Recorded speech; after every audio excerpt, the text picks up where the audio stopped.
Remember Ronaldo o Fenômeno. At his peak, he looked unstoppable. Today, the football legend is living a very different life. From ongoing health struggles to personal and business setbacks, his journey has taken turns few fans expected. But it all traces back to one moment that changed everything. Let me break it down.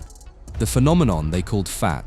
Now, if you only know Ronaldo from recent photos, it's easy to wonder what happened. The truth is, this story didn't begin after retirement. It started years earlier, when injuries slowly began taking away the player the world once called O Fenômeno. By the time he finally walked away from football, his body had already been through more than most fans realized. He retired on February 14, 2011. He was 34 years old at the time. He had played professional football for 18 years. For a striker, that is a long, brutal life. He started as a teenager. He finished as a worn-down man. The years had taken everything. He did not leave the game as a champion lifting a cup over his head. He sat at a table in front of cameras and cried. The greatest striker of his generation was finished, and almost nobody knew the real reason. His first words came out quiet and slow. He said it was hard to leave something that made him so happy. You could hear the pain sitting in his voice. The room went silent as he spoke. Reporters leaned in to listen. Pens stopped moving. Nobody expected what came next. Then he said the line that people still repeat today. He had wanted to keep going, but he had lost to his own body. The words landed like a confession. It was a strange thing for a legend to admit. The head wanted more football. The body simply said no more. There was a hidden reason his body quit so early. You are about to learn exactly what it was. For years, the fans had a cruel nickname ready for him. In Spain, the country that once adored him, they called him El Gordo, the fat one. The name stuck to him for life. It traveled with him everywhere. The jokes were about his belly, not his goals. The man once ranked among the best players on the planet had become a punchline. Headlines mocked his shape instead of his record. The mockery never seemed to stop. Cartoonists drew his belly for laughs.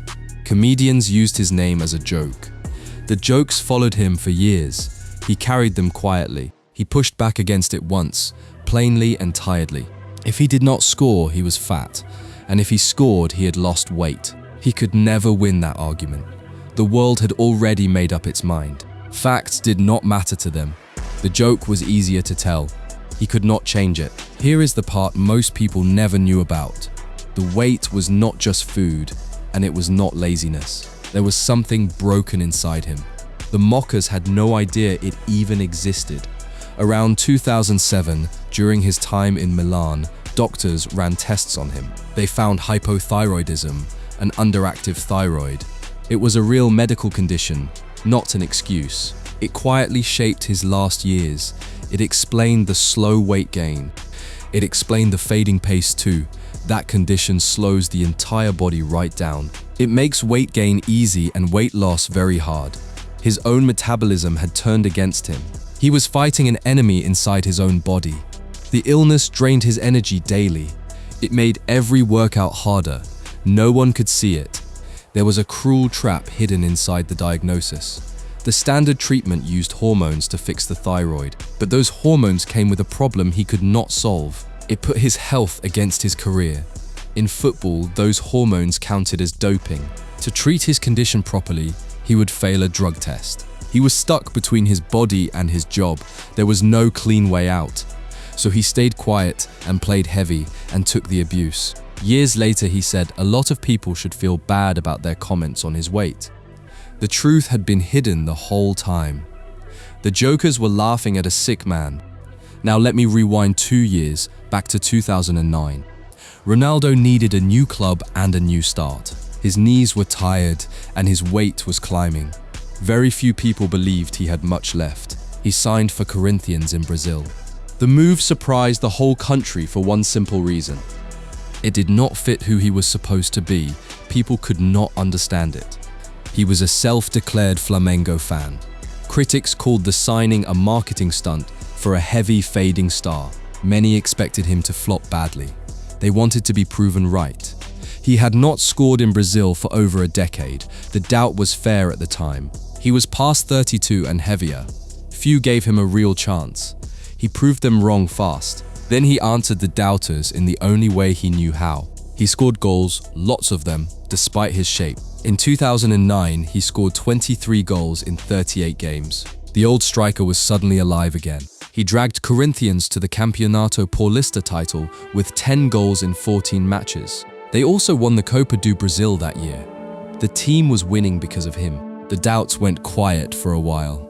Some awards even named him the best player in Brazil that season. For a short while, the jokes faded out, but his body was working against a deadline. That deadline was getting closer. The comeback did not last very long at all. In 2010, his numbers started to drop. The pace faded and the weight returned. The clock inside him kept ticking down. He managed 12 goals in 27 appearances that year. His fitness kept slipping with each passing month.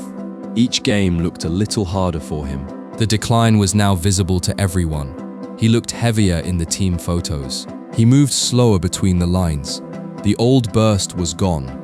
Only the instinct remained. He could still score from instinct and clever position, but he could no longer run the way he wanted to. The fans began to grumble openly. Patience was running thin. The fans wanted goals, not excuses. The pressure on him grew. Every match felt tense. Before the 2011 season started, he made a quiet plan. He signed a short contract extension with the club. He had one final goal in his mind. He wanted to leave on his own terms. The idea was simple and clear.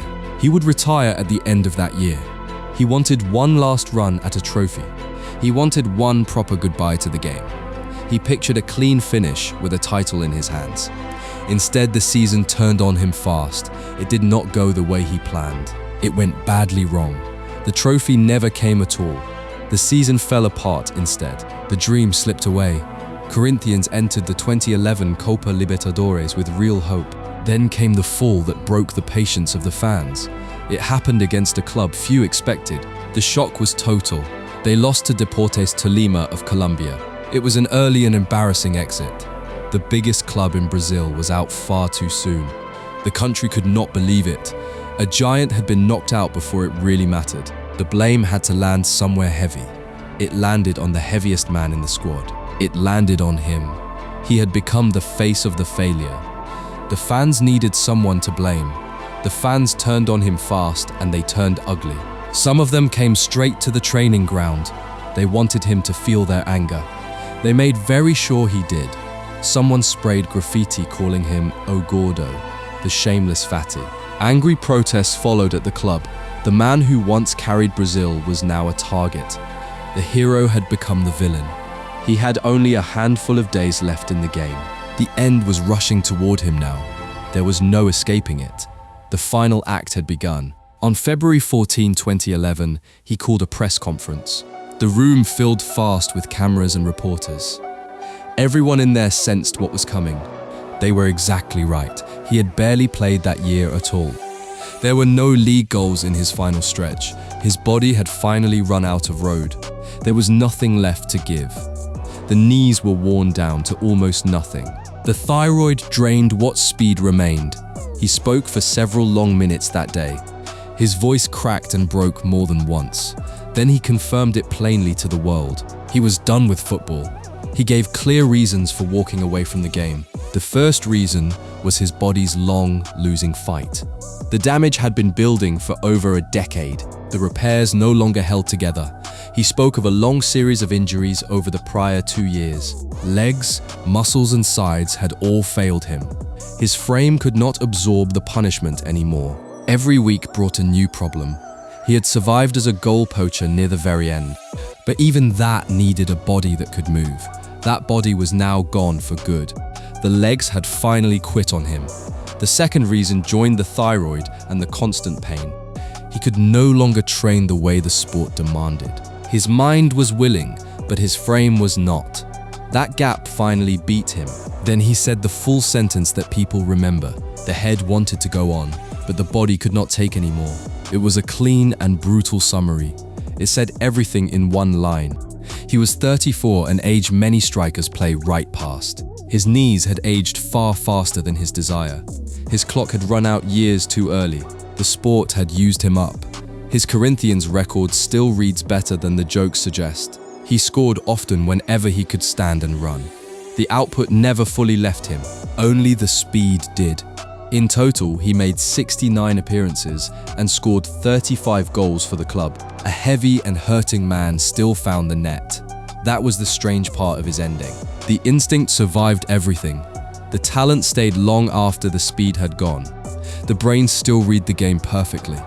The body just stopped following its orders. That was the whole tragedy of it. He wanted one thing understood above all else. This was not a story about laziness. It was a story about a body that failed him. He needed people to know the difference. He blamed injuries, recovery drugs, and the thyroid condition. He did not blame a weak will. He had trained through real pain for years. He had earned the right to that defense. He had given the game his body. He asked only for fairness. He rarely got it. He had carried Brazil and 3 giant clubs on those knees. Then the knees finally said enough. His body simply stopped saying yes. There was nothing more he could do. Retirement did not end the weight story. In fact, it made the weight much worse. Without daily training, the numbers climbed fast. The decline had a clear, visible shape. Soon after he stopped playing, his weight climbed higher. Reports put him at around 118 to 120 kilograms. The change was very hard to miss. The photos spread everywhere. Years of stillness hit a body with a slowed metabolism. The belly grew and the cameras found him. He felt every single comment that followed. None of it was kind. Strangers filmed him in restaurants. The photos ran in the papers. The mockery did not stop at retirement. It followed him out of the stadium and into daily life. Old jokes found brand new life. He could not escape any of them. Media and fans kept the jokes running for years. Even Pelé had commented on his weight at some point. The cruelty came from every direction. There was nowhere to hide from it. He took it the way he had taken it for years. He absorbed it and stayed mostly quiet. But he never forgot who had laughed at him. The hurt stayed under the surface. So picture the man at his lowest point. The phenomenon, retired, heavy and sore. The boots packed in a box and the cameras gone. This is the man the title asks you to find. Cortisone from his old surgeries had helped pack on the weight. Years of inactivity then finished the job. His body bore the marks of a brutal career. Every injury had left its toll. He later admitted he had lost the fight with his own body. The defeat sat heavy on his shoulders. The phenomenon felt completely broken. It looked like the end of his story. But the story was far from over. The best part was still hidden ahead. You will see it soon. So that is the picture you have so far. A great striker, mocked, retired at 34 and heavy. It looks like a sad and final ending. But it is not the whole story at all. The body did not break in 2011. It first broke years earlier on a night in Italy. The damage you saw at the end started in one terrible moment. That moment changed his entire life. One night his knee did something doctors had rarely ever seen. A man watched it happen from a few feet away. He never forgot the sight of it. I will take you into that exact moment next, the night his knee exploded. To understand the fall, you have to feel the height first. By the late 1990s, Ronaldo stood at the very top of football. He was young, unstoppable, and adored. Nothing on the pitch could stop him. Defenders feared his first step. Keepers feared his shot. The whole sport feared him. There had been one early warning sign though. In 1995, at age 19, he hurt the cartilage in his right knee. It was the first quiet hint of trouble. Few people paid it any mind.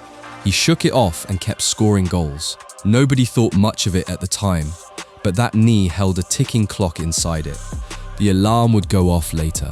He was 19 and felt unbreakable. That feeling would not last long. The first crack was already there. He just could not see it yet. Then came the summer of 1998 in France. Ronaldo was 21 and the best player on earth. The whole tournament seemed built around him. He was the main act of the show. France hosted the World Cup that year. Brazil powered their way to the final against the hosts. Ronaldo was the clear favorite to win it all. The world expected him to shine. Brazil dreamed of a sixth star. He was their golden boy. The pressure sat on him alone. Everything was building toward his crowning night. People waited for a coronation on the grass. Then the night turned strange and dark. Nobody saw it coming. Teammates later spoke of a quiet dread. Something felt wrong in that hotel. The mood turned heavy fast. Worry filled the Brazil camp, hours before the final disaster struck quietly. At the team hotel, Ronaldo suffered a convulsive fit. His teammates watched the scene in fear. They had no idea what to do. His body shook violently on the bed. Then he went still and pale. Panic ripped through the Brazil camp in seconds. Their leader had just collapsed. Their young star had fallen hours before the biggest game of his life. The most important night had become a medical emergency. Doctors rushed in around him. The final was now in chaos. Reporters scrambled for any news. The world waited for answers. Confusion ruled the night. Some teammates feared the worst for him. Panic spread through every room. What happened over the next hours was pure chaos. Ronaldo was first left off the team sheet entirely. The world prepared for a final without him. It seemed certain he would sit out. Then he went for medical tests at a hospital. Doctors examined him closely and cleared him to play. The decision flipped within a few hours. Confusion spread fast. Minutes before kickoff, his name went back into the lineup. Television viewers around the world were stunned. A player who had just collapsed was now starting a World Cup final. It made no sense to anyone. That sudden choice lit a fire of suspicion. Many claimed his sponsor Nike had pressured Brazil to play him. The endorsement deal was enormous. The face of the brand had to be on the pitch. People wanted to know who really made the call. The theory spread across the planet within days. The answers never came out clean. The doubt only grew. Nobody could ever prove the claim, but the whisper simply refused to die. It still follows that final to this day. People still argue about it online. The truth never fully came out. The mystery lives on. The mystery became part of the legend. Brazil took the rumors seriously enough to act. A Senate inquiry was opened to study the night. Lawmakers wanted the full truth. The whole country demanded answers. The inquiry found no solid proof of company pressure. Ronaldo and Nike both denied any interference. He always insisted he felt fit after the tests. The story stayed contested. Both sides held their ground. No verdict satisfied everyone. The doubt simply grew. The full truth stayed cloudy and argued over. People believed whatever they wanted to believe. The mystery only deepened the legend of that night. It never fully went away. Then the final itself became a blur. Ronaldo moved like a ghost across the grass. Brazil lost 3-0 to France. Something was clearly very wrong with him. Zinedine Zidane scored twice with his head. The host nation erupted in pure joy. Ronaldo barely touched the game at all. The best striker alive had vanished. He drifted across the pitch like a stranger. The fire was simply gone. The phenomenon looked human and lost on the night. That loss left a deep scar on him. It became the wound he carried into everything after. People stopped trusting his nerves.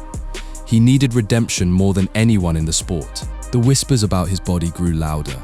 He had to prove the whole world wrong. He had no idea how hard that would be. But first, his knee had other, darker plans.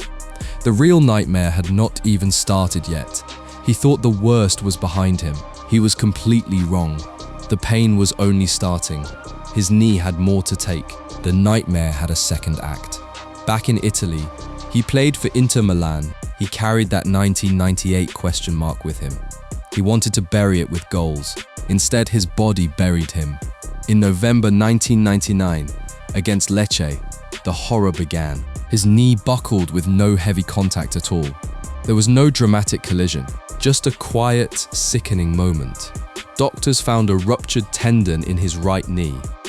The diagnosis stunned everyone around him. He needed surgery right away. His whole future suddenly looked uncertain. The doctors spoke in careful, worried tones. The word retirement hung in the air. The first estimate was 8 months or more. He had to start the long climb back. He fought through month after month of rehab. By April 2000, he was finally ready. Months of hard rehab were done. He could not wait to play. The fans counted the days. The stage for his return was the Coppa Italia final against Lazio. He came on as a substitute late in the game. The fans rose to greet him. They had waited so long. The stadium roared for his comeback.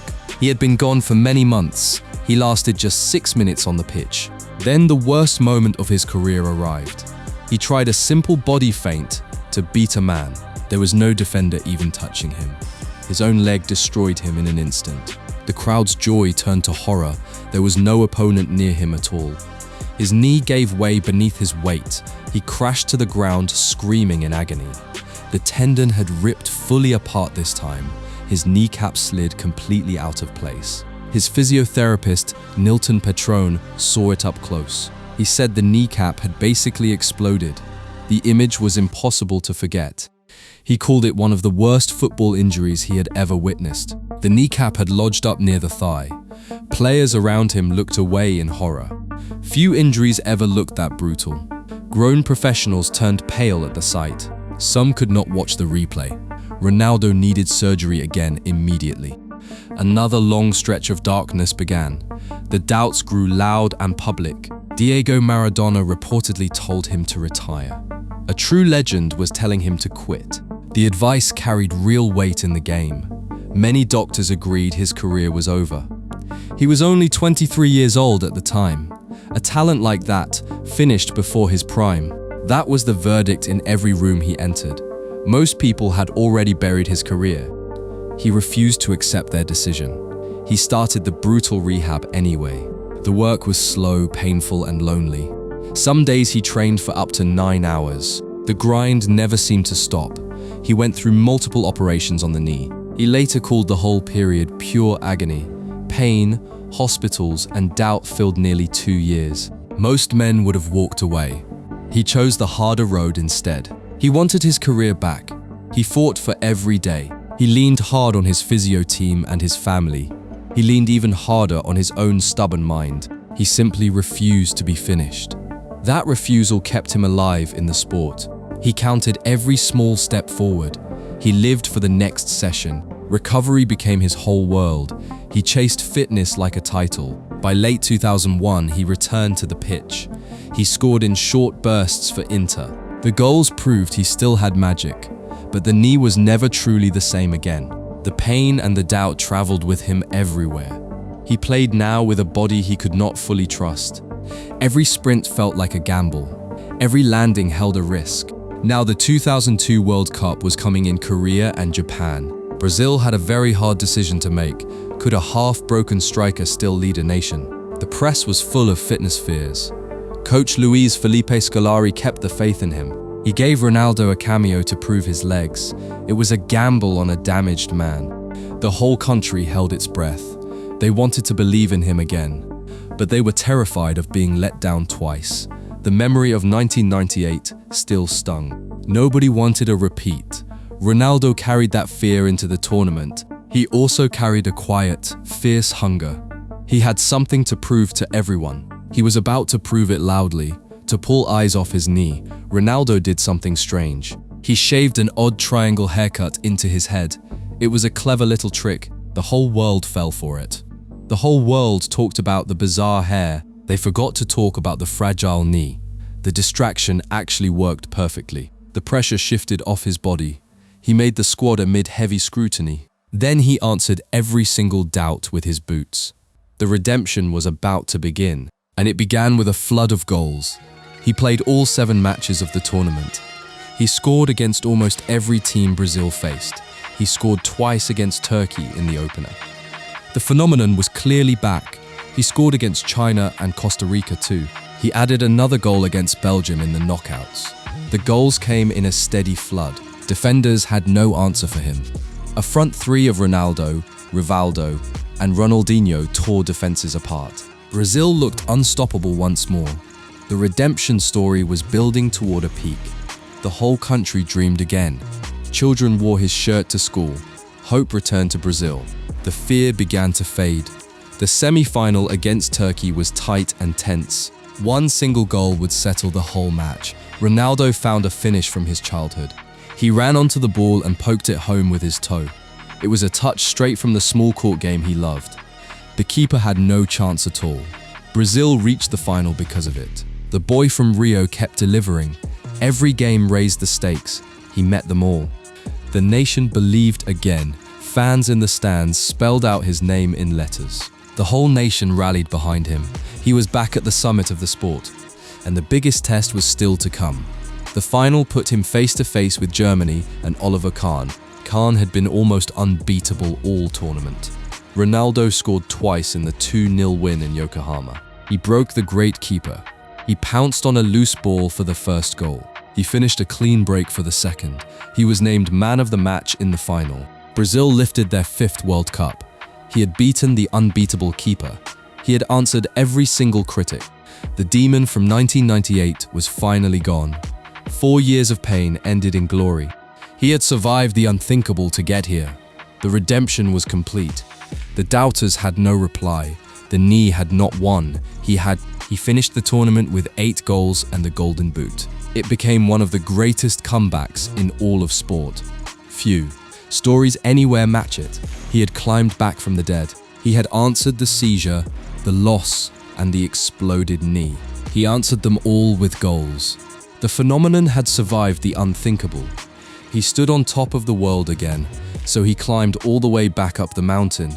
But here is the question that pulls you forward. How did a poor kid ever reach a mountain that high? That rise was its own wild story, the most expensive man alive. To know how far he fell, you need to see how high he flew. Long before the broken knee, clubs went to war for him. They threw record fees at a teenager. The numbers made no real sense. In 1996, Barcelona did the unthinkable. They paid a world record fee for the 20-year-old. A Brazilian kid became the most expensive player alive. The pressure on him was enormous. People wondered if a club had lost its mind. He had to justify the madness fast. He did it within months. He made every doubter look foolish. The fee stopped looking crazy. The goals kept pouring in. The doubters went quiet. The exact number stunned the whole game. Barcelona spent about $19.5 million on him. For a player barely out of his teens, it was wild. No one had ever paid that for youth. People wondered if the club had gone mad. Then he stepped onto the pitch. He made the giant fee look cheap. The doubters fell silent quickly. In a single Spanish season, he was a machine. He answered the price tag with raw, brutal output. The whole league learned to fear him. He played like a cheat code. Defenders bounced off him like children. He simply ran straight through them. They had never faced anything like it. He rewrote what a striker could be. That one year still feels like a legend. He scored 47 goals in 49 games. Defenders simply could not hold him. He was too much for any of them. He was too fast, too strong, and too sharp. He scored every kind of goal you can imagine. He bullied grown men with ease. They could not lay a hand on him. He danced past whole defenses on his own. The fans had never seen anything quite like him. Every match felt like a highlight reel. He was a new kind of striker. He had a sprinter's burst and a magician's feet. The mix was brand new. One goal turned him from a star into a myth. It came against a club called Compostela. He won the ball near his own half. Then he ran straight through the entire team. He shrugged off grabs and shoves the whole way. He kept his balance through every challenge. He finished alone in front of the keeper. The bench fell silent in disbelief. The run is still studied today by coaches. It looked physically impossible. It mixed a sprinter's speed with perfect control. Nobody could quite explain it. Coaches replayed it frame by frame. It still looked impossible. No striker had done it before. None has matched it since. That run did not stay inside Spain. Nike built an advert around his power and pace. The Compostela goal played on televisions everywhere. It made him a global icon overnight. A whole generation of kids saw it. Boys tried that exact run in their gardens. He was now a face for the whole planet. He was bigger than any single club. The clip never stopped playing on screens.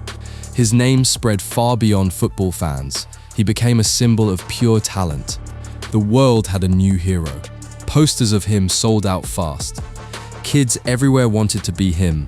His face was on every wall. He also delivered a major trophy that season. Barcelona reached the Cup Winners' Cup final against PSG. Ronaldo won a penalty and scored the only goal of the final. Barcelona lifted the European Cup. He had become a winner as well as a wonder. He added a Spanish Super Cup on top. In one short season, he gave them silver and spectacle. He delivered on every front. The club had bet a record fee on a kid. The kid had paid it back with trophies. The gamble looked like genius. Then it all fell apart. The personal awards then poured in fast. He won the Pichichi as La Liga top scorer and the European Golden Shoe. The whole continent crowned him. He was the best around. Then the biggest one of all arrived. At just 20, he was named FIFA World Player of the Year. It felt almost unfair on the rest. He was barely an adult. Strikers across Europe studied his runs. He set the standard for them all. He was the youngest ever to win it at that time. The world had a brand new king, and the king was still a kid. Everyone wanted a piece of him. Sponsors lined up at his door. Fame arrived all at once. He handled it with a smile. You would expect Barcelona to build a dynasty around him. Instead, his time there ended in an ugly fight. Talks to renew his deal fell apart fast. President Josep Luis Núñez called a prior offer absurd. Ronaldo felt deeply let down by the club. The relationship between star and club cracked open. The trust was simply gone. He started looking for the exit door. The bond shattered in just a few months. A bitter taste filled the whole affair. He wanted out of Barcelona, and a rival was ready to pounce. The breakup made global headlines. The most expensive man was free again. Every big club wanted him. The bidding war started fast. His price kept climbing. A rival pounced on the mess immediately. Inter Milan triggered his buyout clause. They paid a new world record fee, around $27 million. They did it without hesitation. He had broken the transfer record twice in 2 years. No player had ever done that so young. He was a phenomenon in the market too. The whole game watched in awe. He left Barcelona after only 1 season. He carried a real grudge about how it ended. That bitterness stayed with him for years. But a new legend was about to be born. In Italy, the legend got its most famous name. The press fell completely in love with him. They christened him Il Fenômeno, the phenomenon. The name spread to the whole world fast. It fit a player who broke the rules of the body. He simply looked too good to be real. So the nickname stuck for life. It became the title of his story. The Italians had seen great players before. They had never seen anything like him. He moved like no one else alive. The name said it all. It captured everything about him. No other word fit better. It became his identity. His football quickly backed up all the hype. In his first Inter season, he was unstoppable. He scored 34 goals across the campaign. He was named the best player in Italy. The goals came in steady waves. He carried Inter to a UEFA Cup as their hero. The fans of Inter worshipped him completely. He gave them magic every single week. He was the beating heart of the team. He turned ordinary matches into events. Italy had never seen the like of him. He owned the league. Italian defenders were the best in the world. He made them look ordinary. Week after week, he embarrassed them. The whole league chased his shadow. Then came the prize that crowns a career. In 1997, he won the Ballon d'Or. It was the highest honor in the sport. He had it before most peers had even started. He was the youngest winner of the award at the time. He was barely 21 years old. The football world bowed to him. He stood above everyone. 2 world records, 2 world player honors, and a Ballon d'Or. All of it came before his knee betrayed him. He had conquered everything in sight. The fall was still years away. For now he ruled the game. Nothing could touch him. He stood above them all. So why did they call him a phenomenon and truly mean it? Because of what your eyes refused to believe? He had blistering pace with the ball at his feet. He moved like a body should not allow. He used stepovers and the elastico to freeze defenders. He finished with both feet without thinking. He was raw power and smooth grace in one frame. The mix was unheard of. He combined a sprinter's speed with a magician's touch. Nobody had ever packaged it all like that. He looked unreal on the pitch. That is why the name fits so well. He played like a different species. The nickname made perfect sense. It stuck for a reason. After the 2002 World Cup, the chase for him started again. Real Madrid wanted him for their galaxy of stars. They paid another giant fee, around 46 million euros. He joined a team packed with icons. It was the famous Galacticos era. He slotted in beside the other legends with ease. He belonged among them at once. The most expensive man kept his crown. The club collected the best in the world. Ronaldo fit the project perfectly. He brought goals and global fame. The club sold shirts worldwide. His name opened every market. He was a brand and a player. He was the missing piece. Madrid now had their galaxy. He was the brightest star in it. The fans adored him. His Madrid start told you everything you needed to know. He scored a brace on his home debut. The fans fell for him instantly. The legend simply continued. In his first season, he scored 23 league goals. Real Madrid won the 2002-2003 La Liga title. The trophies kept coming with him. He was still a serial winner. He also won the Intercontinental Cup with the club. The medals kept stacking up. He delivered on the biggest stages. The fee paid off again. Goals and trophies kept arriving. The price looked like a steal. He delivered every time. But one night in England became his Madrid masterpiece. The stage was Old Trafford, a true cathedral of the sport. In a 2003 Champions League tie, he scored a hat-trick at Manchester United. It was a stunning display, 3 goals in the home of a fierce rival. What happened next almost never happens in football. When he was subbed off, the United fans stood and applauded him. Enemy supporters clapped a man who beat their team. That kind of respect is the rarest thing in the sport.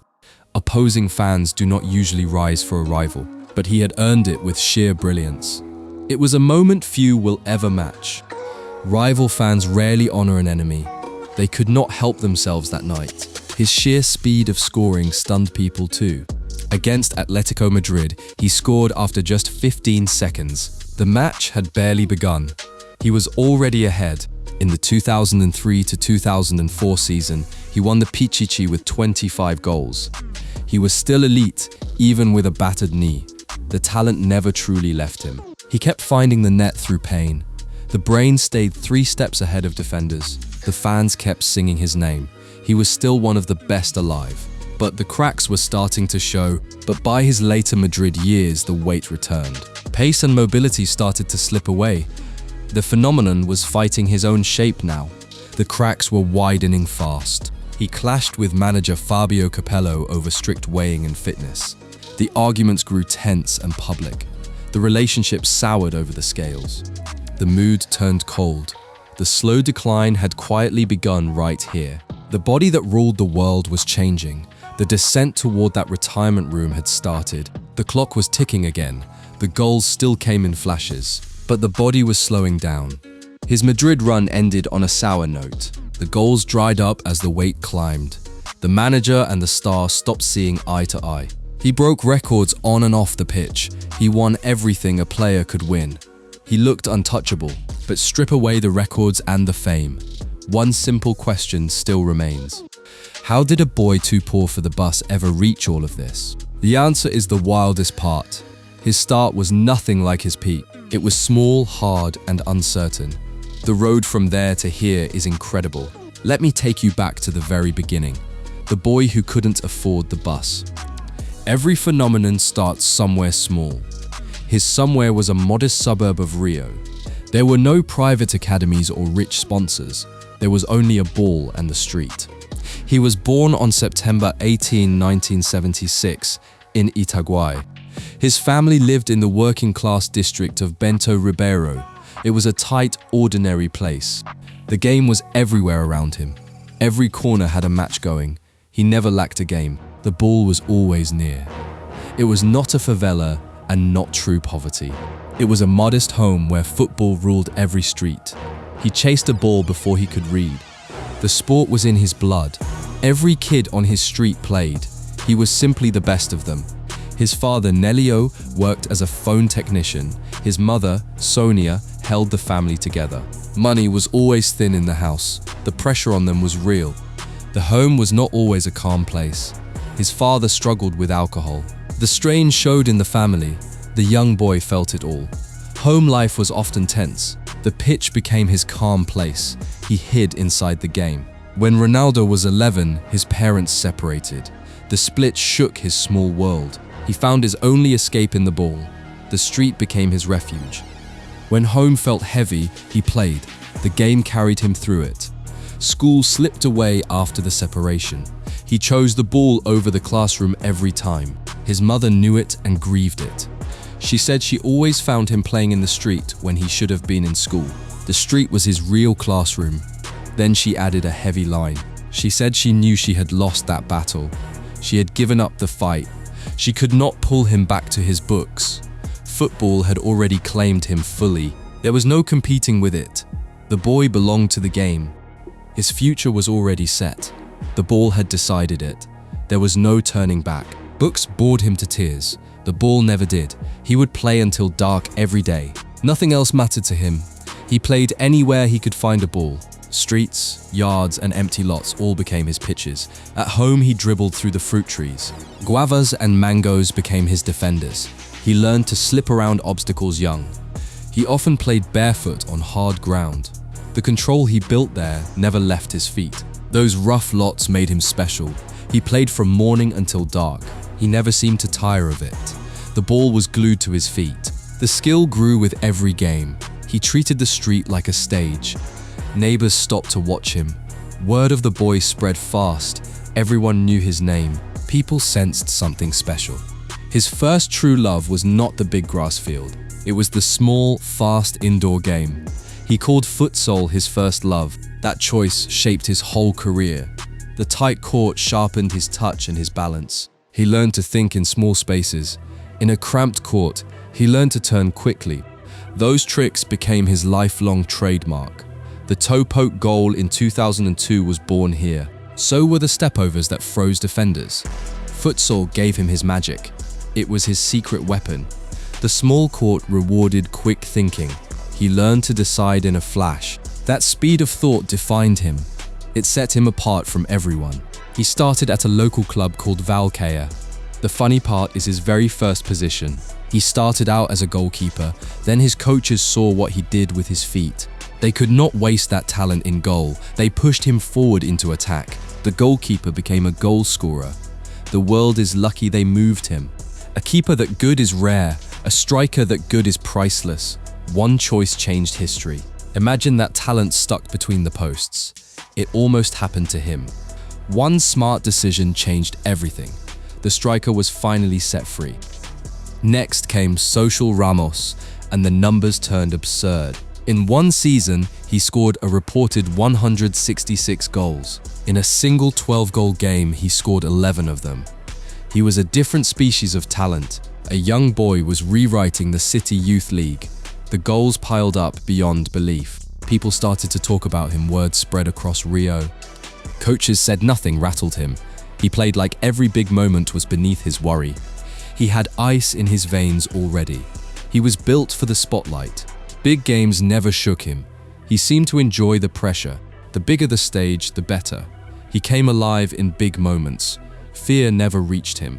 The club gave him something he had never owned before. He earned a small stipend and his first proper boots.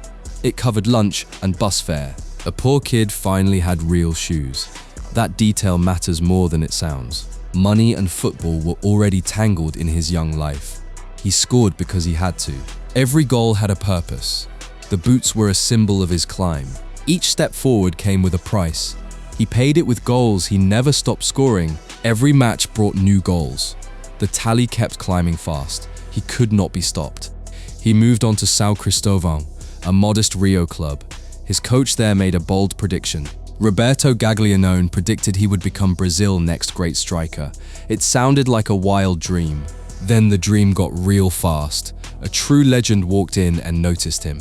The boy was about to get his big break. Fate was moving toward him. Few coaches dare to make a call like that.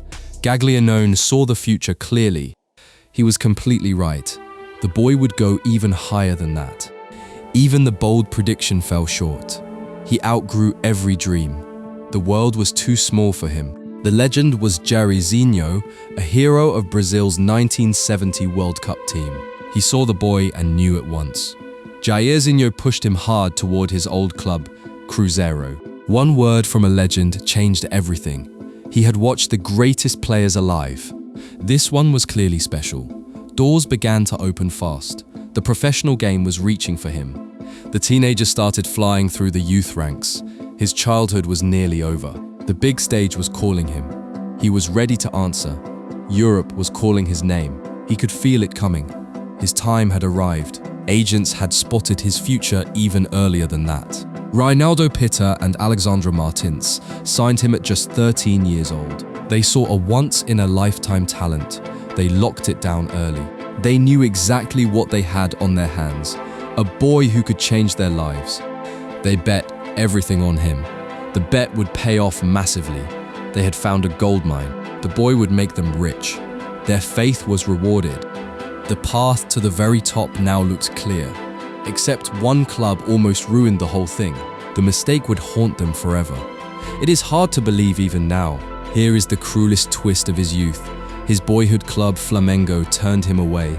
The club he loved said no. It is almost impossible to believe. Part of the reason was tiny and brutal. He could not always cover the bus fare to training. A few coins kept a future phenomenon away. History turned on small change. A handful of coins shaped football forever. Flamengo never lived it down. They let the best go for bus fare. The mistake became legendary. A few coins changed football history. Flamengo still regrets it today. One club's loss became another's gold. Cruzeiro reaped the reward. Cruzeiro took the chance that Flamengo refused. He moved to Belo Horizonte at 16 for around €50,000. He made his senior debut on May 25, 1993 against Caldense. The teenager was now a professional. It was a tiny fee for a giant talent. The bargain would become a joke. The big leagues had him at last. The world had no idea what was coming. He was about to explode onto the scene. The small price would soon look laughable. The goals were about to pour out. Europe would come calling fast. What followed was a storm of goals. He scored 44 goals in 47 games across 2 seasons. In one single league match, he scored 5 goals against Bahia. Defenders had no answer for a teenager. The numbers stunned even his own coaches. Scouts from Europe started circling fast. The secret was now out in the open. The biggest clubs wanted a look. The price tag was about to soar. A teenager was outscoring grown men. Nobody could keep him in Brazil for long. The clock was ticking on his stay. He saved a special show for the big stage. In the Supercopa Libertadores, he was top scorer with 8 goals. He was the youngest top scorer of that competition at the time. He shone against grown men across the continent. He helped Cruzeiro win the 1993 Copa do Brasil and the 1994 state title. A teenager was already winning silver. The national team could not ignore him. Brazil came calling for the boy. His rise was now a full sprint. Each month brought a new record. The whole country watched him climb. The legend was taking shape. At just 17, he was picked for Brazil's 1994 World Cup squad. He did not play a single minute, though. He watched from the bench and learned. Brazil won the cup anyway. A future star was already a world champion on paper.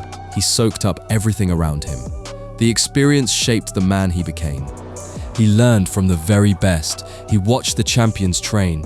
He copied their habits. He soaked it all in. Europe was now the obvious next step. The boy was ready to leave Brazil. A bigger stage was calling him. He could not wait to answer. On Romario's advice, he chose PSV Eindhoven for his first move abroad. In his debut season, he scored 30 league goals and won the top scorer crown. He added the Dutch Cup in 1996. He looked too good for the league. The Dutch league became his proving ground. He had to show he could do it overseas. He did it instantly and easily. Even the great defender Rudi Völler watched in awe. The phenomenon was now fully formed. Europe's giants were watching closely. The world record moves were coming. Barcelona was watching closely. So was Inter. The bidding would soon begin. Before we reach his life today, 2 strange detours sit in his story. His official highlight reels often skip them. The first is a near ending. In 2008, at AC Milan, he ruptured the tendon in his left knee. It echoed the right knee horror from years before. The same nightmare returned to haunt him. He had scored 9 goals in 20 games there. Then the other leg gave out. The body kept breaking down on him. Each injury chipped away at the legend. He had now wrecked both knees. It was a cruel pattern. Each comeback cost him a little more. The body kept sending warnings. He ignored them and played on. The love of the game drove him. The second detour is the scandal he could not outrun. In 2008, while injured back in Rio, he went to a motel.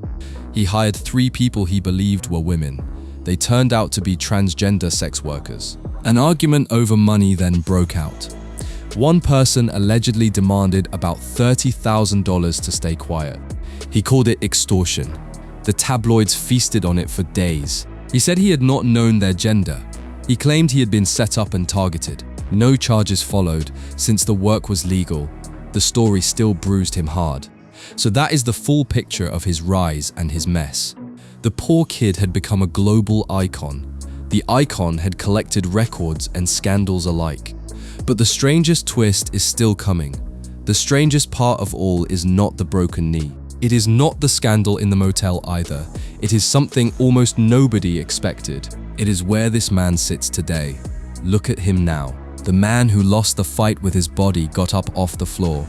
His first move was to fix the body itself. In 2012, he joined a Brazilian TV program called Medida Certa. It was a public weight loss plan. Under strict diet and training, the change was dramatic. He lost about 17 kilograms in 3 months. The heavy figure from the jokes began to fade. He had reset his own engine. The strangest part is how the public turned around. The same fans who once sprayed graffiti now cheer him. The fat jokes faded into old history. Respect slowly replaced the mockery. His illness was finally understood by the wider world. People learned the weight had a medical cause. The cruelty started to look unfair. The story was rewritten in his favor. He carries himself with calm pride now. He is a club legend remembered with love in Spain and Brazil. The boos became applause over time. He won the crowd back for good. The same papers that mocked him now praise him. The story had flipped completely. Time proved him right in the end. The doubters fell silent. The deeper change happened off the pitch. He turned his fame into a real business empire. He no longer chased goals at all. He chased deals, companies and clubs instead. The phenomenon became a boss. His brand still opened every door for him. He had spent his fame carefully. Now it paid him back many times over. The kid from Bento Ribeiro started building. He thought in years, not in games. The structure was serious and smart. This was not a hobby at all. He treated it like a career. He went all in. He played to win again. He built a holding company called Odds Network. Media, content, and sports business all sat inside it. He was building, not retiring. The boy too poor for the bus now owned a portfolio. He pulled all his ventures under one roof. The setup looked like a real corporation. He ran it with discipline. He treated business like a sport to win. The man who scored goals now closed deals. He brought the same hunger to it. He wanted to dominate again, and he was finding new ways to do it. He chased success like a trophy. He had simply changed the game. One arm of his empire works in talent. He took a stake in the agency Octagon Brazil. The agency represents players like Rodrigo and Gabriel Jesus. He earns from the next generation now. The man who needed an agent at 13 became the agency. The circle had closed completely. He guides young careers the way his were guided.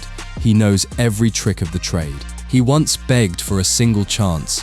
Now he hands them out. He learned those tricks the hard way. He protects young players from old mistakes. He sits on the other side of the table now. The boy became the boss. He also moved into managing money. His firm R9 Gestão Patrimonial grew into Galácticos Capital. It became a serious financial outfit. The striker had become a money manager. It manages hundreds of millions for athletes and stars. It guards and grows their wealth carefully. He protects others from the mistakes many players make. He had seen those mistakes up close. The man who once played heavy now plays the markets. He turned out to be good at it. The brain that read defenses now reads finance. The skills carried over. He spots value the way he spotted gaps. The instinct never left him. He built a media side to the empire too. His company Beyond Films made the 2022 documentary about his life. He owns his own story now. Nobody else gets to tell it for him. He streams and posts through his own Ronaldo TV channel. He talks football directly to his fans. He cut out the middleman completely. He controls his own image. No tabloid frames him now. He tells his story himself. The narrative is his. He even kept his Nike bond alive. That deal became a lifetime partnership. The brand he wore as a kid still pays him. The boots that made him famous still earn. The swoosh stays on his name. The deal never ends. The brand bet on him for life. Then he made his boldest bet of all. He bought football clubs outright. In 2018, he bought a majority stake in Real Valladolid in Spain. He cleared the club's debts and invested in it. He wanted to run a club like a real business. He tried to professionalize everything. The fans did not always agree with him. The dream kept stalling badly. Valladolid bounced between the divisions for years. The supporters grew angry with him. Running a club proved harder than scoring goals. The criticism piled up fast. Owning a team is a brutal business. He learned that lesson in public. They protested with banners telling Ronaldo to leave.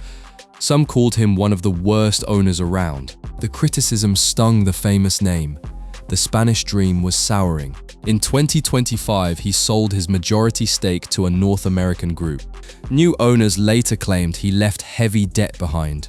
The Spanish chapter ended in dispute. He walked away for good. The lesson was an expensive one for him. Not every bet pays off. But it was far from his only club move. The next one went much better. His other club bet went far better. In 2021, he bought a controlling stake in Cruzeiro, his old club. He returned to where his pro career began. It felt like coming home. He paid around $70 to $78 million and stabilized its finances. In 2024, he sold it for a strong profit.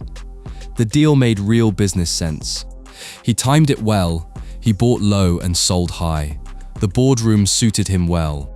He even eyed the presidency of Brazilian football, then withdrew. He stepped back to focus on his empire. He chose the boardroom over the federation. He knew his strengths. Business suited him better than politics. He stayed where he could win. He chose his battles wisely. So how much is the Fenômeno worth now? His estimated net worth in 2026 sits at around $160 to $165 million. Older reports placed it even higher. The figures shift with each new deal. The washed-up jokes look very wrong today. The bank account tells the real story. The man fans called finished is one of football's richest retired stars. Look at him today. He turned a broken body into a fortune. He used his name as fuel. The money kept growing after the goals stopped. The phenomenon found a second career. He built wealth from nothing twice. First with his feet, then his mind. Few players ever do that. He proved his mind was as sharp as his feet. The empire kept expanding.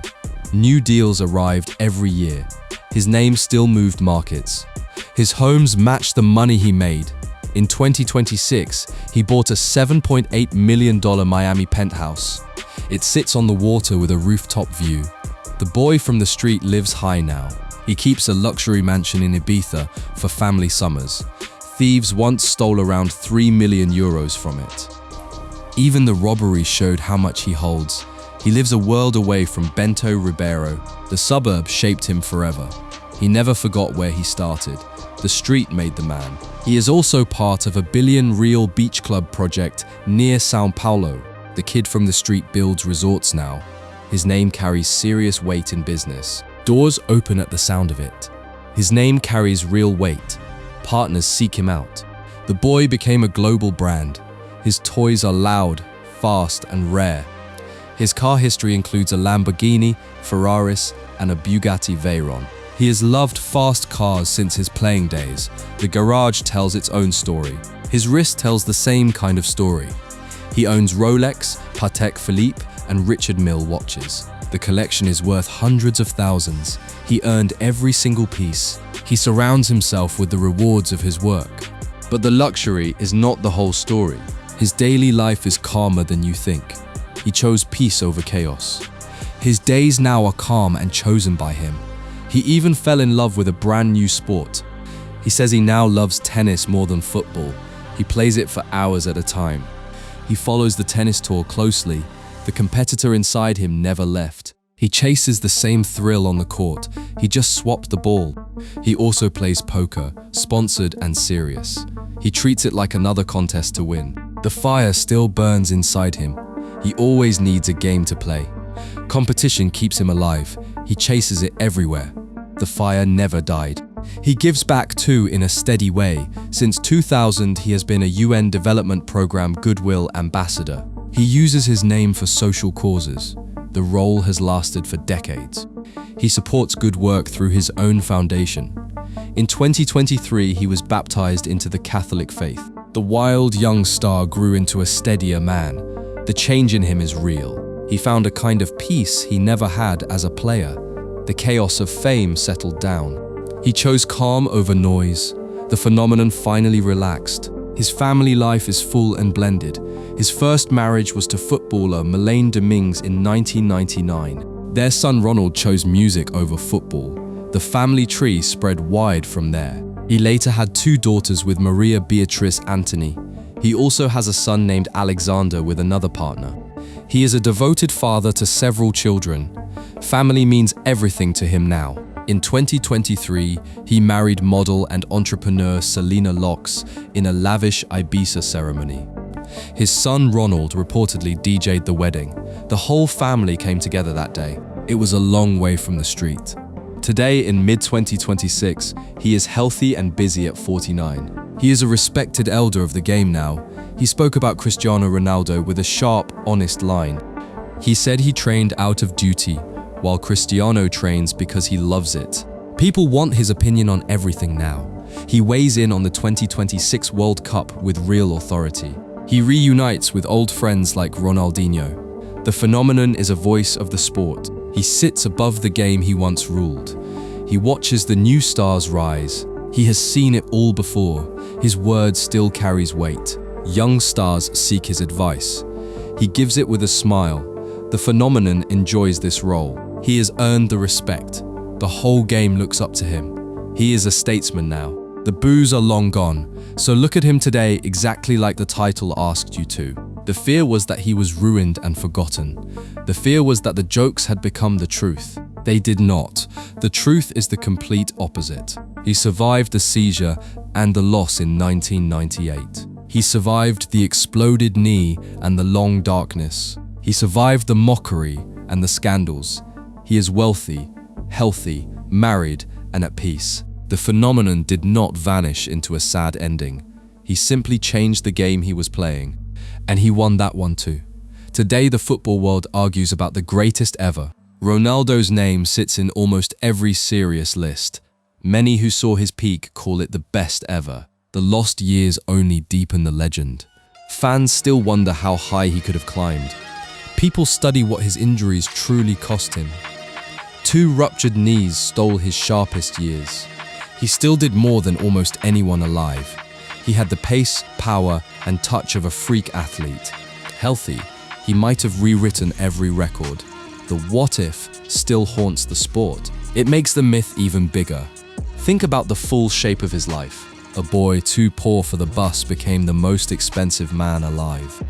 A body that collapsed twice, still won a World Cup. A man mocked as fat built an empire. The clickbait wanted you to feel pity for him. It wanted a sad, broken ending. But the real story is a comeback. It is bigger than any single goal. He lost the fight against his body on the pitch. Then he won the fight for his life off it. That is the man behind the nickname. That is Fenômeno today. Thank you for watching.